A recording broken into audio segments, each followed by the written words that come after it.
Hello बच्चों, चलिए प्रश्न को पढ़ते हैं और समझते हैं। लिमिट एन का मान अनंत की ओर अग्रसर है कॉस एक्स बटा दो, कॉस एक्स बटा चार, कॉस एक्स बटा आठ और इसी प्रकार गुणा में है कॉस एक्स बटा दो की घात एन का मान है।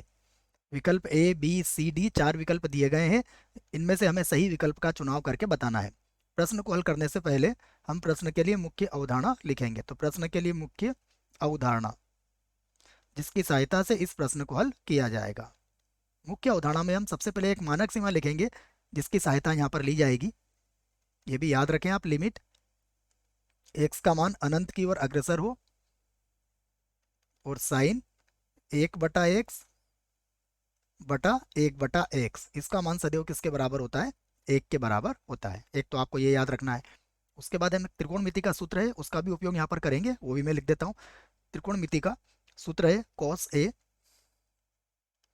गुणा कॉस दो ए गुणा कॉस तीन ए, इसी प्रकार से ये चलेगा। और ये हो जाएगा कॉस दो ए है ना बच्चों, उसके बाद फिर ये दो की घात मतलब चार ए और इस तरीके से आ जाएगा, ठीक है ना, चार ए फिर आठ ए और ये बन जाएगा हमारे पास कॉस दो की घात एन माइनस एक ए।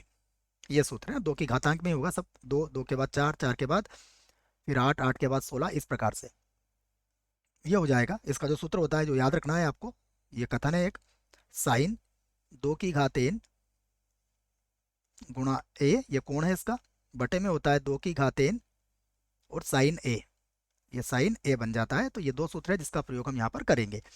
अब जिस सीमा को हमें ज्ञात करना है मैं उसे लिख लेता हूँ। तो सीमा का मान हमें ज्ञात करना है, लिमिट एन का मान अनंत की ओर अग्रसर है, उसके बाद है कॉस एक्स बटा दो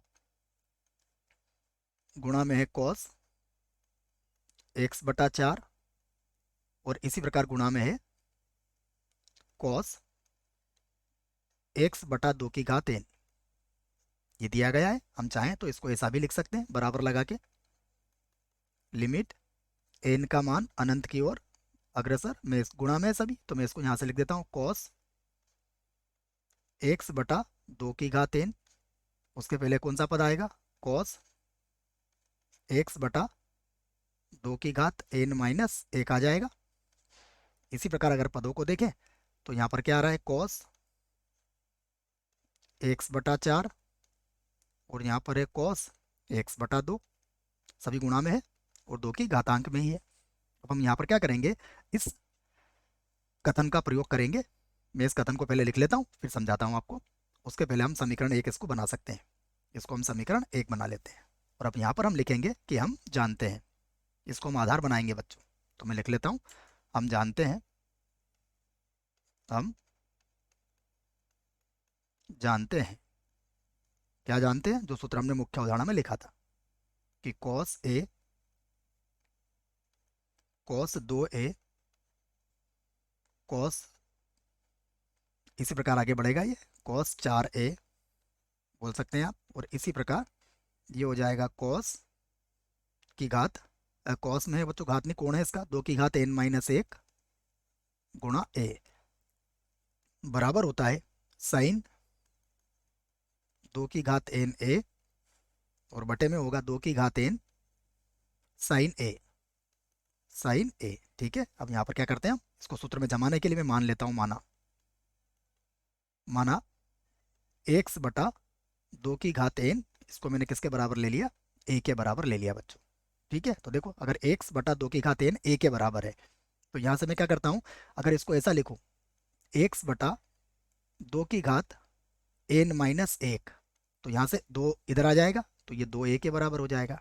यदि मैं इसको ऐसा लिखूँ एक्स बटा दो की घात एन माइनस दो, तो ये किसके बराबर हो जाएगा? चार ए के बराबर हो जाएगा।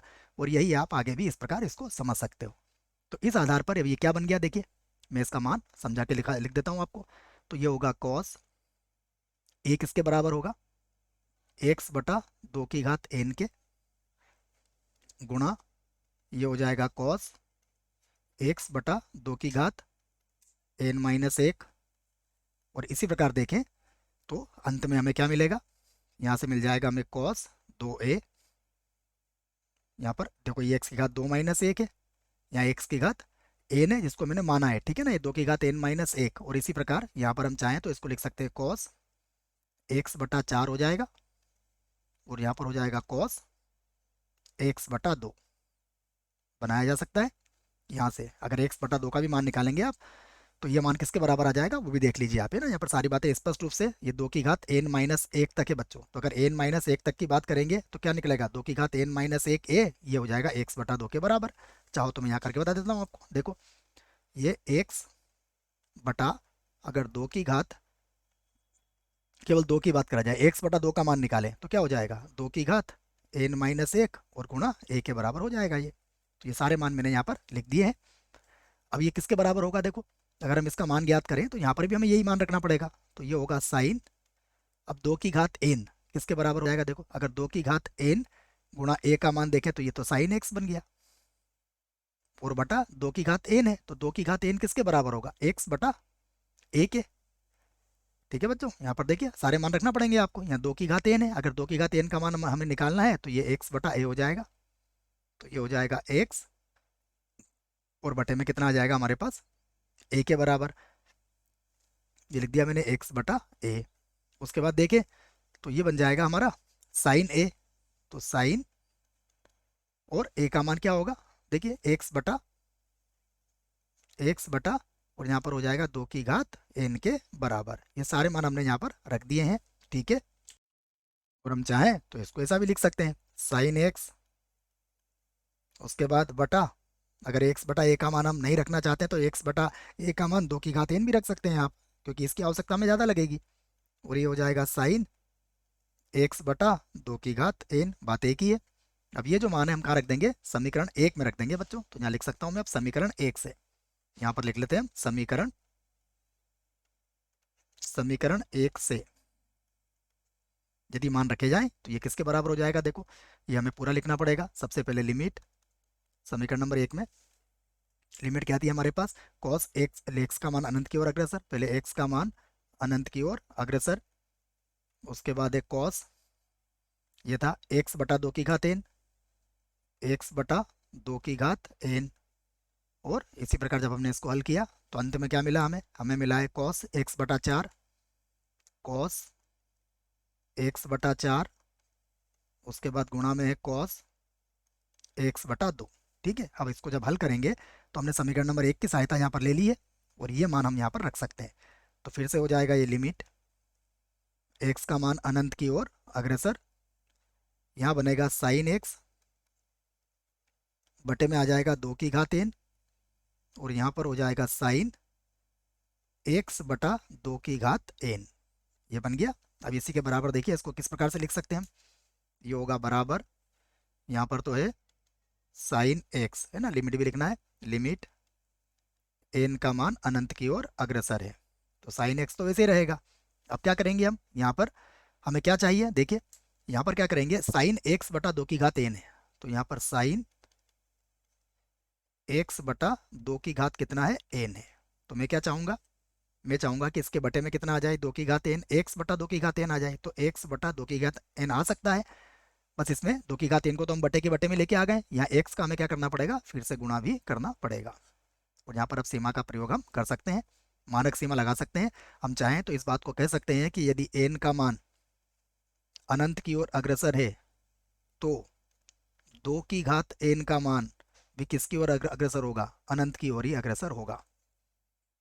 अब यहाँ पर मानक सीमा की सहायता से ये क्या बन जाएगा, ये तो 1 बन जाएगा। तो यहाँ पर मिला हमें साइन एक्स, बटे में इसका मान तो 1 के बराबर हो गया, और गुणा में कितना आ गया, x। तो कुल मिला के हमें आंसर मिल चुका है साइन एक्स बटा x। विकल्प देखते हैं कौन सा विकल्प सही होगा। तो विकल्प की बात माने तो विकल्प ए गलत है, बी गलत होगा, विकल्प सी जो है साइन एक्स बटा एक्स, ये प्रश्न के लिए बिल्कुल सही विकल्प है बच्चों। आशा करता हूँ आपको इस प्रश्न का उत्तर समझ में आया होगा। धन्यवाद।